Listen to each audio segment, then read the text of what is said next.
Hi everyone, I'm Brad. I'd like to take the next 30 or so minutes going through why traditional NDRs don't protect the modern network. So, for those of you who don't know me, I'm one of the founding team at SenseOn. I'm also the Director of Technology. My background is security operations through and through. I ran the threat hunt team in BT trying to find advanced threats across BT's networks. I was the SOC manager at EE, which is the largest mobile phone provider in the UK, before it got bought by BT. I've used to done a load of cool offshore cybersecurity stuff. There's a picture of me offshore in the Mediterranean, off an oil rig. I've got a bunch of security qualifications, but please reach out to me on LinkedIn, and my email's on the screen there if you would like to have a further conversation from what I'm talking about today. So I'm a proper networking nerd. I love networking, and the barrier to entry when I got into kind of networking and security was having loads of equipment and playing around with it. I studied a whole bunch of networking qualifications before I got into security. So I did my CCNA, my CCNP. I tried and failed to get my CCIE. It was just a step too far. But I had a massive lab at home that I used to kind of do routing and switching and develop all and play with all different types of network infrastructure. This was my home lab. I had 7 routers. I had 3 switches, 2 of which were layer 3 switches over time.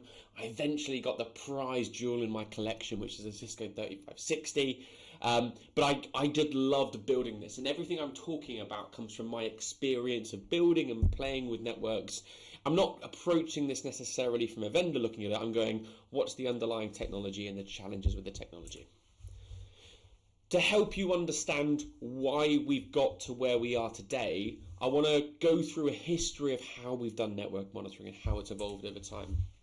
And the very first forms of network monitoring really came with firewalls, and prior to that, access control lists. And access control lists is, it's effectively a firewall that's running on another device. Commonly, it could be a router. Now, an access control list could be on a server as well. And we normally used to use these access control lists, and we would log requests, either accepts or denies, or things that have gone through the firewall or things that are rejected by it. And we use that because people blamed the networking team that the network wasn't working as, oh, my application's not working, it's the network engineer's fault. Obviously, as network engineers, you try and defend yourself and go, it's not the network, it's your application or the infrastructure, it's something else other than networking. So network engineers would really keep logs to kind of make sure and prove that connections either were being allowed or they weren't occurring at all. Now, early on, the logs for these were kept on the systems themselves, and then as networks got bigger and more complicated, we started to send the logs all to one single location.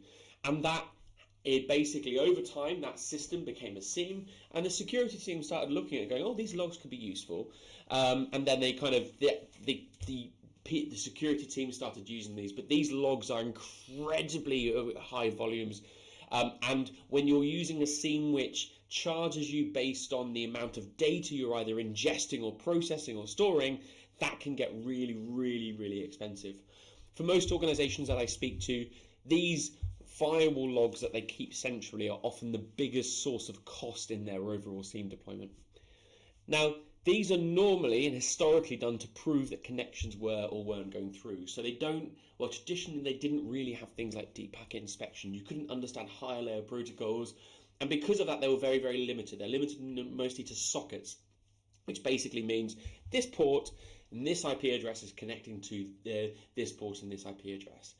And that means that you often didn't have the context of what was really going on. And when you come to doing security analysis on this, there often isn't enough data for you to kind of have decent security analytics on this. And then you contrast that with the high cost of these log sources.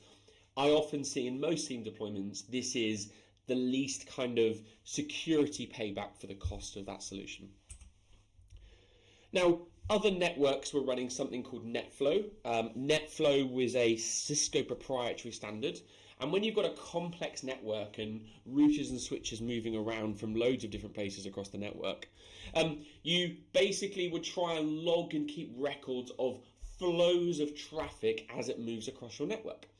So on every single network device, you could create a record of that traffic or that telemetry, and you could send that to a central system. That central system is known as a net flow collector. Now, the net flow collector there'll be one net flow collector normally for potentially hundreds or thousands of network devices, and it would give you a very, very good broad picture of what's going on. Now, this was really done, and NetFlow was created for network engineers to help with traffic engineering. And the reason why traffic engineering is important is because when you're a large and complex network, you don't just go to, I want to go to BT or another internet service provider and go, handle all my internet traffic. You could do that, but when you're a very, very large provider, you suddenly start to go, well, maybe I should have a direct connection to Facebook or Meta if I've got lots of data going there. I've got a lot of data going to YouTube, maybe I should have a direct connection going to YouTube from these key locations. And NetFlow allows network engineers to understand what their traffic is on the network and where it's flowing. Now, I mentioned it's a Cisco proprietary standard. There is another technology called IPFix, which is very, very similar, and effectively works in a very, very similar way. Now, because NetFlow and IPFix are designed to provide a view of what's going over the network for network engineering purposes, it doesn't log every single request, and there's a few technical reasons for that. So if you look at a router or a switch and how it operates, the stuff that needs to be fast, so let's say the 10 gigabit a second interfaces, maybe the 100 or even the faster interfaces, they all do their routing and switching generally in something called an ASIC, which is an application-specific integrated circuit. So it's an integrated circuit designed just for that one job, and that means it can do that job incredibly quickly. Now, there are other functions and features that you might want to do on these devices, and some of those are done within the general purpose CPU in the back of the router and the switch. Now, there could be things like logging into the device over SSH. It could also be something like collecting this telemetry that you're getting from either NetFlow or IPFix. And that means the more logs that you store from NetFlow and IPFix, and the more traffic you intercept, the higher the CPU load that is going to be on the general purpose CPU. And if that reaches a certain level, that can kind of really impact the availability of your routers and switches, which is the last thing you want to do. So most networks in the world generally log 1 in 10,000 network flows using NetFlow or IPFix. I have seen some providers do it in 1 in 1,000. I have seen other providers do it in 1 in 100,000, but 1 in 10,000 is very, very common. Now, that means if you're a security analyst looking at your network data flowing across the network, you're only seeing 99.99% of all flows going across the network. And to compound this, NetFlow collector software is really, I've been very disappointed with the software that I've used in the past. It's quite poor software.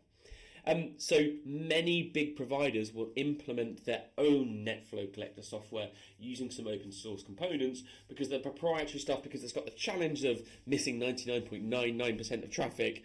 It's technically very flawed, so the software has other issues that it needs to deal with, and often these are dealing with very, very, very large networks, so they can be incredibly voluminous.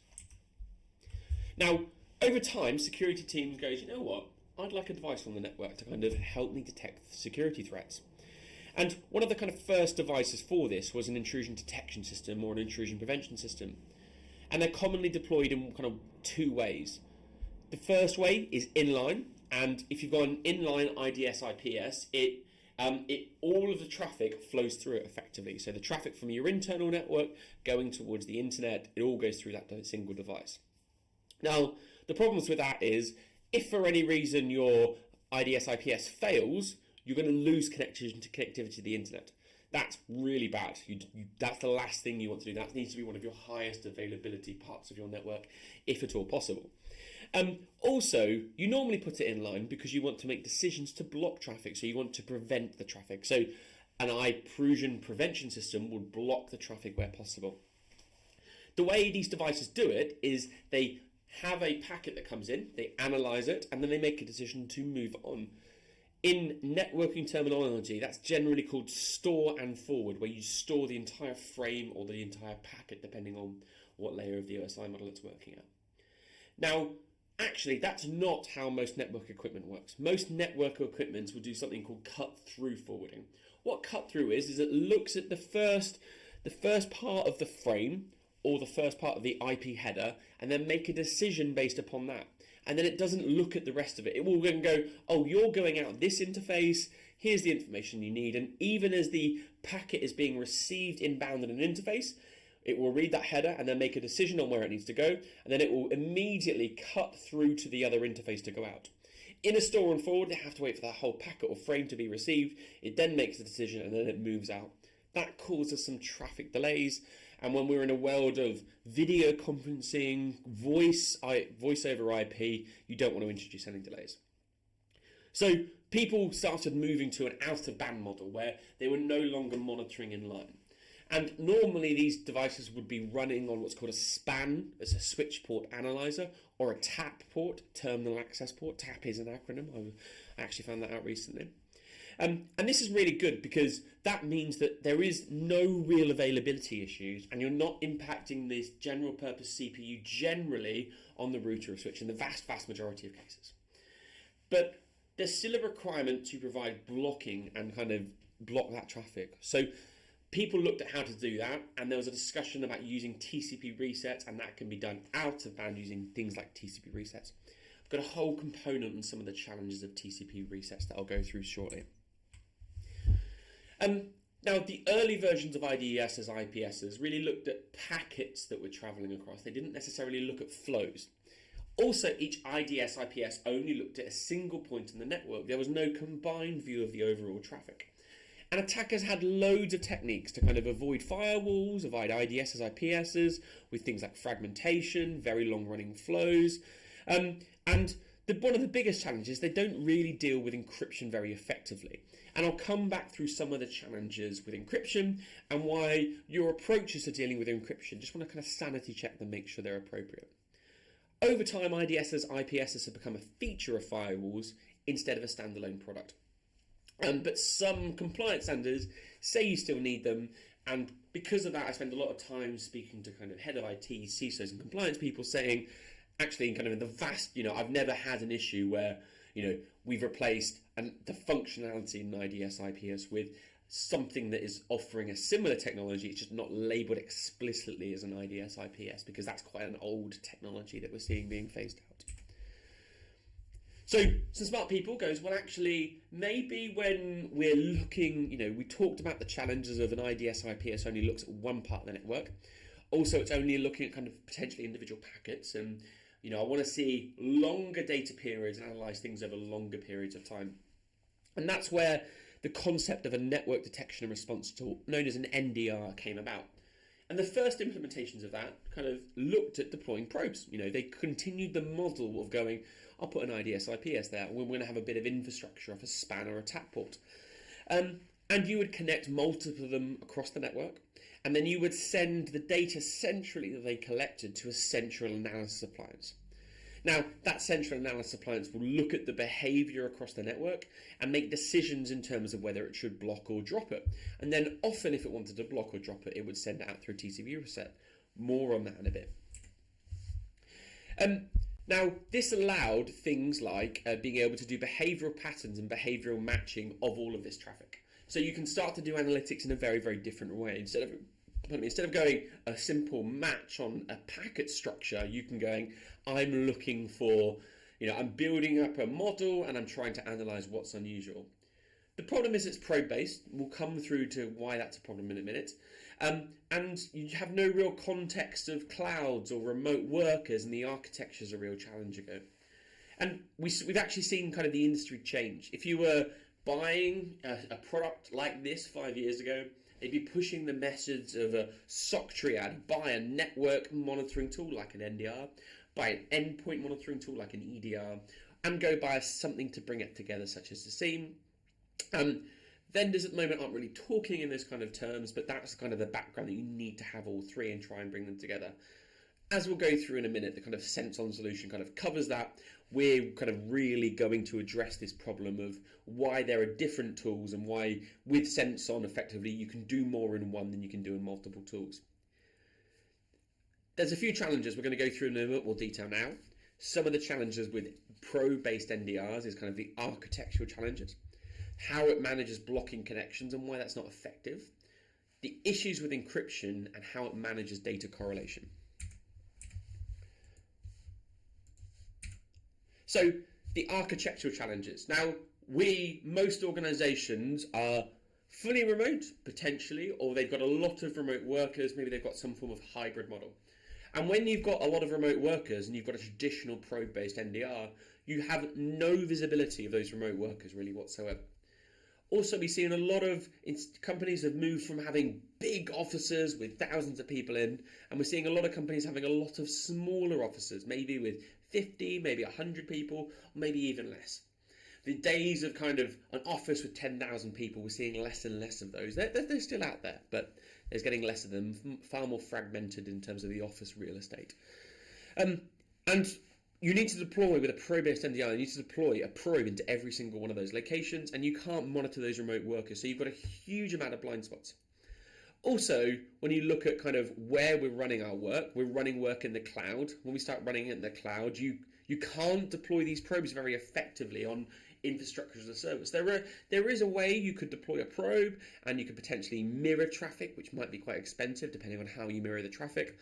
There are some cloud providers have the ability to tap a connection. They charge you per interface, and that is completely different whether you're going to AWS, GCP, and Azure. And then even in some of them, there's differences between the regions. And there's no real way you can see in technologies like containers, and they can't see things like platform as a service. And there's other challenges as well when you've got these kind of technologies, like if you've got any kind of virtual desktop estates, particularly the addressing is very what's called ephemeral. And when it's ephemeral, it means it's changing all the time. So I've got some customers who, let's say, use a Citrix-based virtual desktop environment.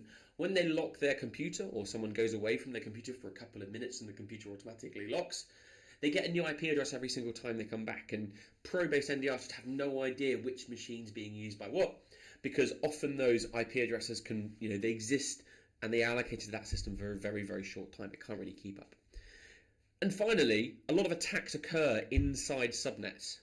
When you look inside an individual network, if an NDR is monitoring key choke points and you've got a solution which is really focusing on and monitoring at those choke points, and the attack's going on inside a subnet, you literally can't see that. And the way the industry is going is we're moving more and more to SD-WAN.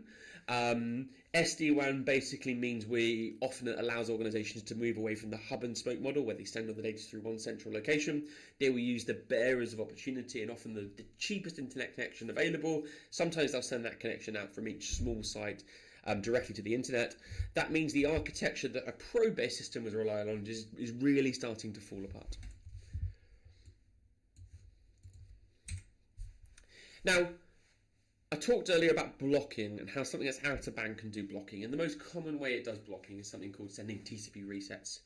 Now, just to recap, TCP, Transmission Control Protocol, it's a way we reliably send large amounts of data, like it underpins things like HTTP, web-based protocols, management stuff like RDP, SSH. It's the underlying transport layer protocol. And you go through a three-way handshake, and then you record where you are in sending that data transfer. Now, you might have heard the three-way handshake, SYN, SYNAC, ACK, very, very common. And what a probe-based solution, if it wanted to block something out of band, would often do is send a TCP reset. Now, TCP resets involves pretending to be the client or the server in the transfer and sending a reset, going, hi, I'm the client, I want to stop this connection immediately. Very rude, I just want to stop it immediately. I don't want to go through a graceful kind of termination of data transfer. Just stop right now because something terrible is happening. But it has to pretend to be one of those, be either the client or the server. And that is done through IP spoofing. So it pretends that the source address is the client or the server, and then the destination is going to be the other one. Now, most networks, most kind of enterprise networks will implement something known as SourceGuard if you're a Cisco network, and I'm not sure of the Juniper or the other network providers' variants of that. But what it effectively does is it looks at the routing table on a router, and it looks at all the interfaces and going, I've got an inbound packet on this interface. If I was routing to the IP address that's reporting to come from, would this be the reverse direction? And that prevents IP spoofing, and it's a really good security mechanism as long as you haven't got things like asymmetric routing. The problem is You have to punch holes in it to allow spoofing to occur if you wanted to do this. And you can do that, but that means kind of, if you've got a complex estate suddenly to allow IP spoofing from the system, it can be a lot of individual changes across the estate. And that's kind of turning down a security feature potentially. And if you've got any remote workers, this doesn't work because most ISPs in the world are going to implement something like SourceGuard. There'll be other proprietary versions of that. They will implement SourceGuard to stop you from doing IP spoofing to pretend who you're not. And it definitely will never work, as far as I'm aware, in any kind of cloud environment. They'll have controls on this because they're very, very locked down systems.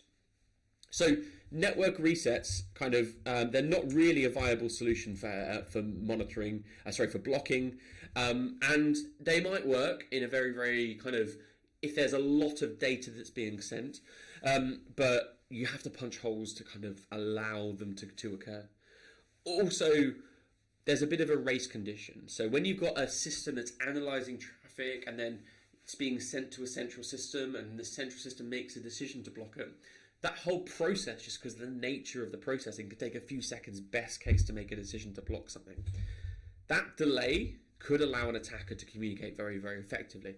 So let's say, I'm doing command and control traffic.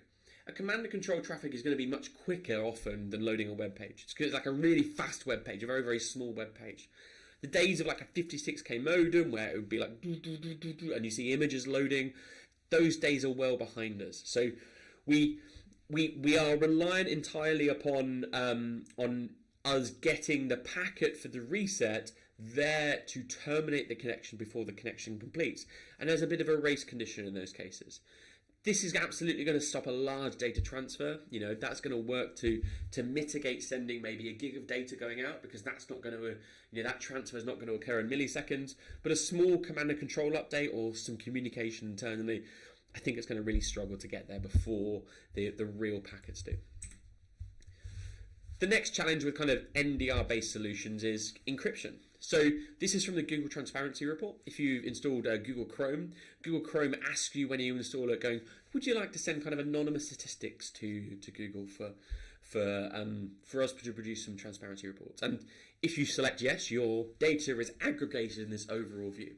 And this looks at the amount of encrypted data that's coming from Google Chrome, so we can see changes over time and difference in different operating systems. Now, for Chrome and running on Windows, 92% of all traffic is encrypted from that endpoint as it goes to various systems. Linux is 80%, and Chrome OS and kind of Android are 97% and 98% respectively. So that the vast majority of traffic is encrypted.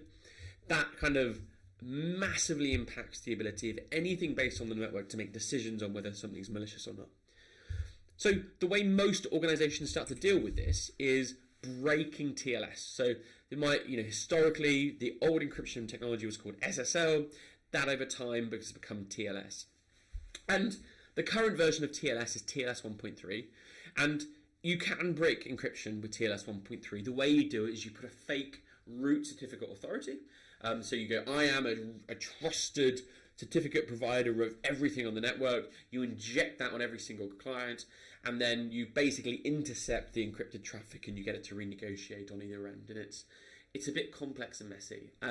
It's possible, but the direction of travel is getting much harder with TLS 1.3. And when you start doing TLS injection with, if you don't man in the middle of TLS 1.3 connections, it can slow down the connection because you can disable things like you have to disable things like fast renegotiation. It also breaks security features. So there's a security feature known as certificate pinning, and that's where something like our software does mutual TLS. So we verify the client and we verify the server as an additional security mechanism. This is very common with really important applications, particularly on mobile devices. If you're doing any kind of enforced man in the middle of the encryption, those services will fail unless you punch a hole through them.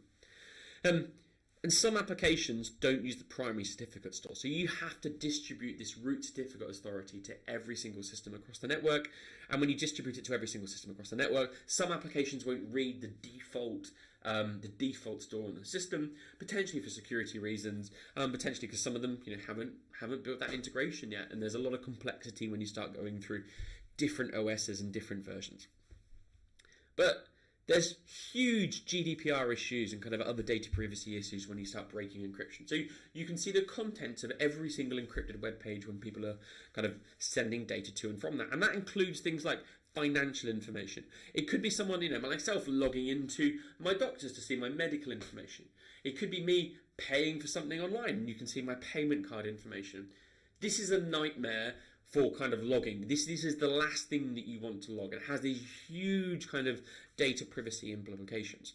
So the way some providers do this, again, another layer of complexity, is they have lists of these services to try and block them, which, attackers do genuinely try and fit in those blocks and try and find services which appear to be financial in order to kind of make sure that they're not being seen. But it really gives us a false sense of security, and it gives us a false sense of security because it only provides us visibility for things like TLS, but it doesn't deal with other encrypted services like SSH, how we deal with encryption over SMB, other protocols like WireGuard, potentially OpenVPN. All of these different protocols will be on most of our networks, and we think we can break encryption, but we're really only talking about TLS, which is only part of the traffic. There are other encrypted protocols out there. It also makes us think that even if we can see the traffic, that we can detect bad stuff going on that. Really, an attacker could encrypt at a higher layer than the model. It could, they could obfuscate or hide the text or hide their malicious traffic in a different way. And I genuinely think it's very, very difficult to that doesn't really help us. Now, at SenseOn, we've got a very, very different approach to this, and our approach to doing it is mapping the process to the network connection. So we can tell you that weird connection going out came from PowerShell, and here's the PowerShell command. Or we could say, for example, we see this weird connection, but that weird connection is actually from Chrome, and that Chrome's had nothing bad happen to it. There's no kind of process hollowing or injection going on it. So therefore, actually, in terms of risk, the Chrome connection, which is legitimately running in Chrome, is probably less important than the one which has come from PowerShell, the one which has come from that weird executable. So that means we have a much, much better way of kind of triaging and alerting correctly to what's malicious or suspicious. Now, really, what I want to highlight is kind of the data security problem, and this is how SenseOn really helps customers in kind of mapping network to endpoint data.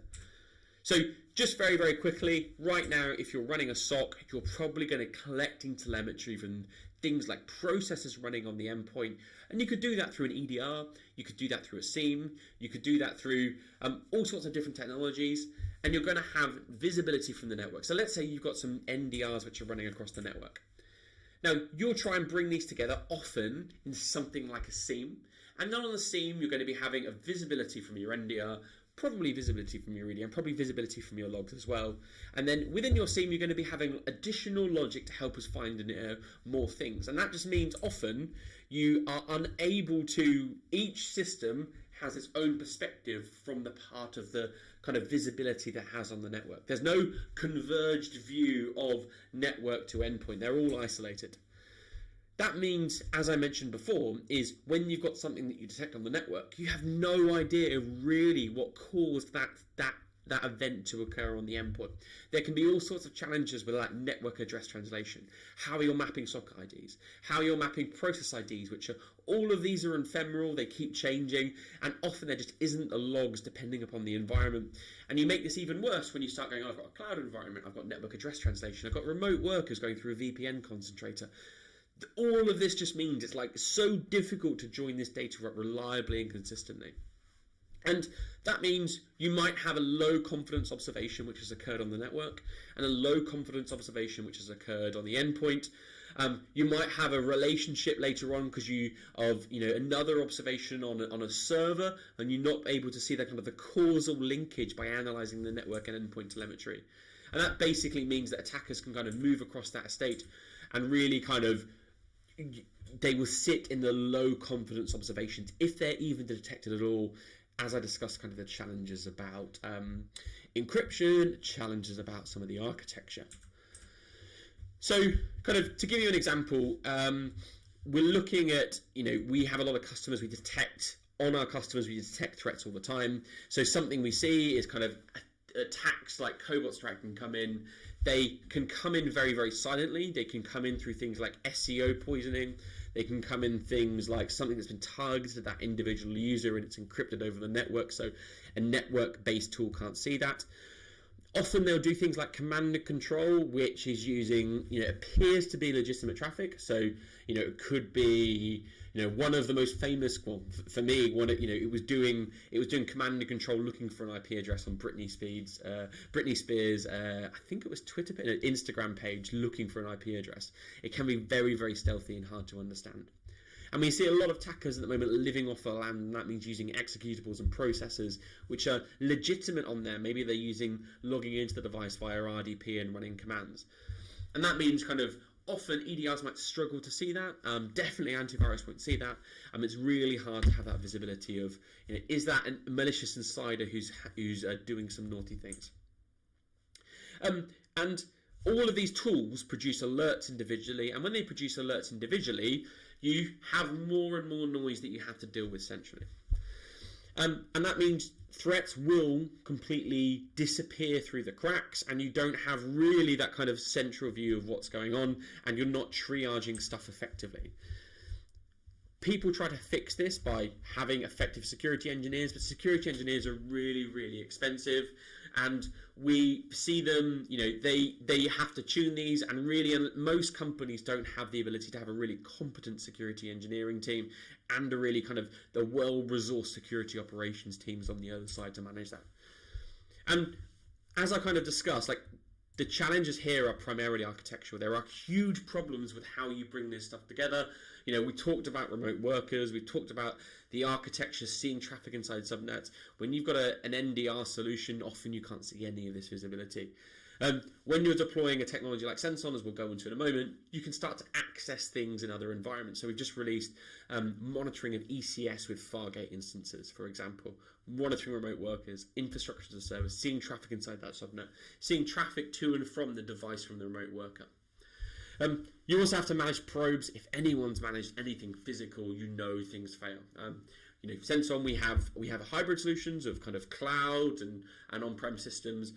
There's always additional challenges when it comes to deploying anything that involves a bit of tin in a customer's data center. Just deployment challenges and configuration issues, and things will go wrong in time always. It's just a matter, when you've got physical things can go wrong. So how does SenseOn fix this? So SenseOn has a single piece of software. It's a lightweight agent that runs on this sensor software, runs on Mac, it runs on Windows, it runs on Linux, it runs on clients, it runs on servers, infrastructure as a service system, remote workers. And by deploying our software, what you do is you immediately get network visibility with full deep packet inspection on every physical and virtual interface. That virtual interface is really important because it allows me to see traffic potentially pre-encryption on a VPN. I can track from that network connection, I can track and link it back to the process that launched it and associate that with the user. That means I can start to do analytics in ways you can't do in any other platform. So I could do things like show me the full deep packet inspection of every network connection made by PowerShell. I could be show me every elevated network connection, so elevated in the context of they're running with high level permissions, which is making connections destined for the internet. I could find a weird executable and be like, show me where that weird executable is communicating with, and the other processes and telemetry by that. So you get the visibility of an EDR, you get the visibility of an NDR, and you get this tremendous source of logs, which for many of our customers will massively reduce their SIEM log ingestion costs. Now, this allows us to have a consistency of analytics. So we're not looking and trying to do visibility through the lens of a log file. To give you an example, if you tried to understand DNS logs on a network, you would have to go through, maybe get some DNS logs from a bind server, maybe some DNS logs from an infoblox server, maybe some DNS logs from all sorts of different things, and then you have to massage or normalize the logs and then write alerts on that. We're generating the vast majority of the stuff that we collect from our own processors, our own sensor running on these systems. This means we've got a consistency of telemetry, allowing us to run things like UEBA, rules and signatures, deception methods, machine learning methods, threat intel feeds, and analyzing the streams for kind of potentially suspicious activity. So we don't use one method. We use a broad as possible set of methods because every method and threat technique has its own strengths and weaknesses. Now, we generate a wide variety of security observations, as many platforms do. And when you talk about an increase in detection capability, for some customers, they get a bit nervous and think, well, that means I'm going to have an increase in SOC resourcing. But really, one of the key advantages of SenseOn is we're able to look at all those observations. And because we can see that causal linkage of network and endpoint, we can map all of that onto a timeline and show a case which shows a single case of here's a range of individual security observations, and here is a consistent view, in this case, of individual security observations, how they're related. And that means we can score, triage, and understand what's going on in the network, and you get really high priority cases that look really, really simple and easy to understand in the platform. And that means when we've got that threat, we can kind of track all of that through on both sides, and we can show you really, really quickly and efficiently in terms of what's going on. And that ultimately will reduce the mean time to detect, the mean time to respond. Now, all of these systems, we give you full access to the raw telemetry. So everything we collect, we make available to you. This is more for kind of your level 3 analyst or your threat hunter view, but we can use that to retrospectively go back and look through things over time. That's all SQL based. We've also got a 24/7 managed detection and response service. So we have a 24/7 SOC that's based globally in the UK, the USA, and Australia. You can chat to them uniquely in our platform, and customers love that because they can then be an extension of your security operations center rather than a fully managed app service. We've got some customers who operate hybrid models. We've got some customers who, they run the product entirely.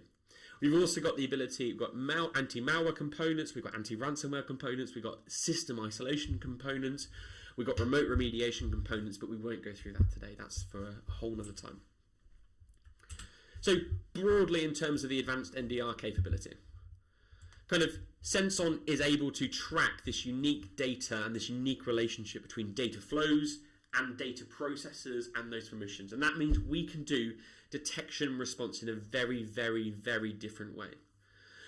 We're able to do this data at source, so we don't have to worry about what kind of technologies you're using. We don't have to worry about, we don't have to worry about span or tap ports. We have optional network probes we can deploy alongside this, but we don't have to worry about you having places that we can hook into the network. We can deploy our technology literally in an afternoon and get that visibility really, really quickly. This means our analytics genuinely work out the box because we've got a consistency of data across all of our customers, and we don't have to rely on kind of looking at choke points on the network if they don't exist in your network. This ultimately means we're able to deliver security monitoring, really focused on detection and response with less noise, reducing the workload of your SOCs, and it's going to be more simple for you to get up and running. Now, I'd love to kind of show this to you in a product or demo. Reach out to me. My email's brad@senseon.io. Reach out to one of the team, but I really want to show you in newer environment how we can give you better visibility of what's going on, how we can detect stuff more efficiently with better noise, how we can reduce the time it takes you to detect and respond, and how you can get up and running really, really, really quickly. And this is for me, I genuinely feel, I've been here a long time. SenseOn is the future of detection and response. The way, the architecture, we're not trying to be a next-gen NDR, we're not trying to be a next-gen SIEM, we're not trying to be a next-gen EDR. We're genuinely approaching the problem from a very different angle because we think we can do more in one platform than you can do in multiple platforms trying to bring them together. And that means we can hyper-automate the investigative process. Brad@senseon.io, I'd love to speak to you further. Thank you very much for your time.